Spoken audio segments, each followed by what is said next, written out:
Welcome back to Christian Doctrine and Systematic Theology. In our last session, we looked at the activities of the elect angels, that is, the good angels. We found out that they live in the presence of God, that they serve and worship God, they serve to glorify Christ, and they also serve believers, and that they're involved in the judging of God's enemies.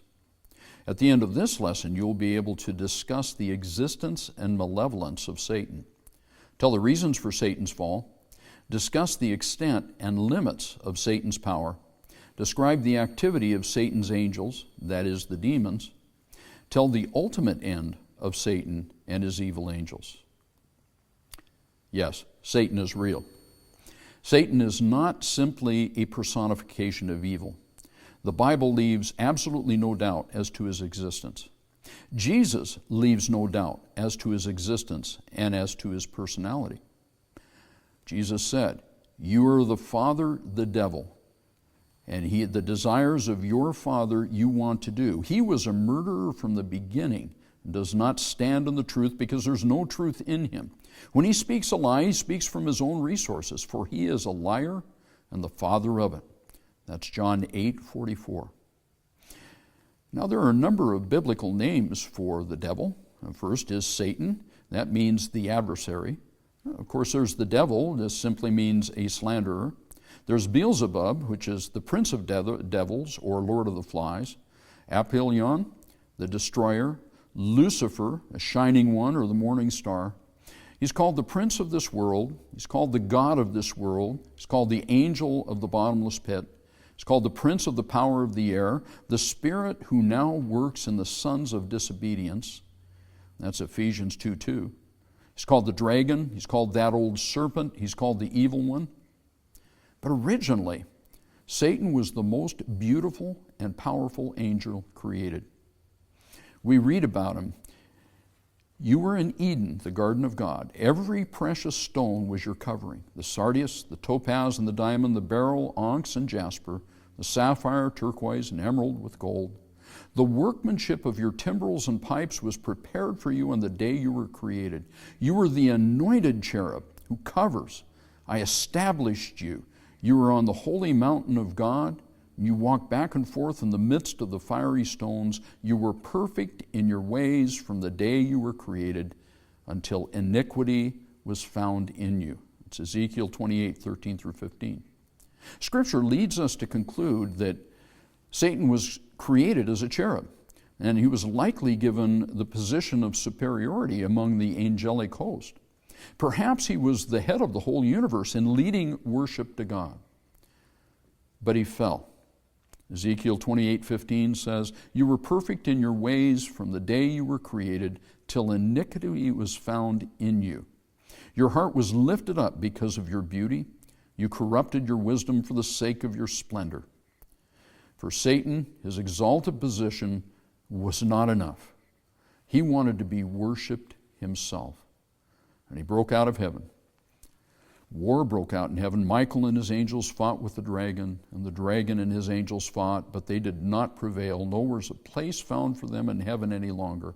So that the great dragon was cast out, that serpent of old, called the devil and Satan, who deceives the whole world. He was cast to the earth, and his angels were cast out with him.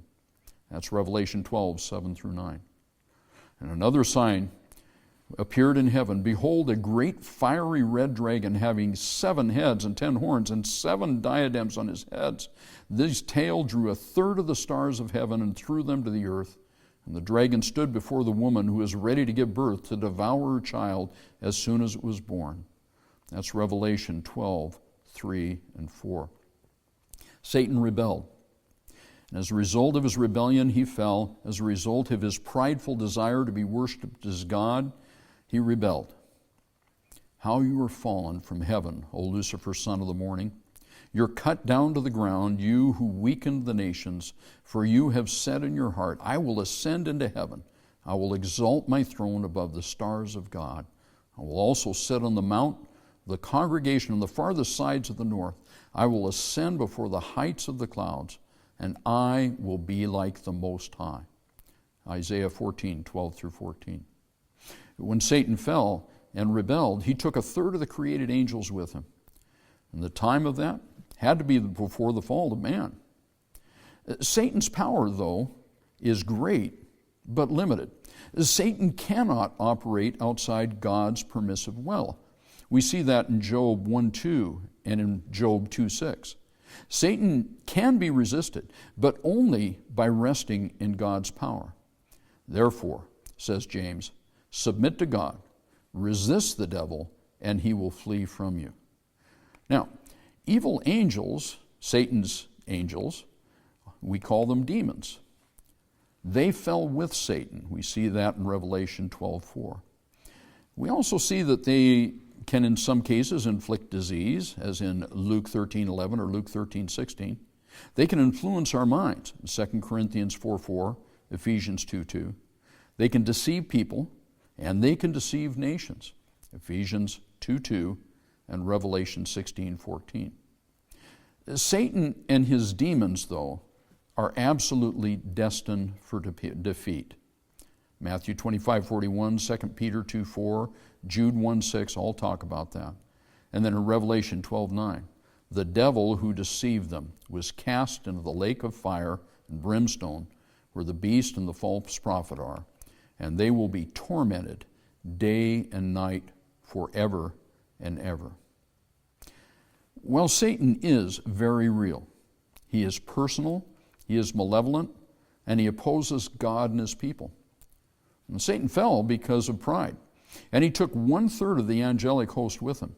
Satan is the most powerful angel ever created, but his power is absolutely limited by God. He's not omnipresent. He's not omnipotent, even though he's very, very, very powerful.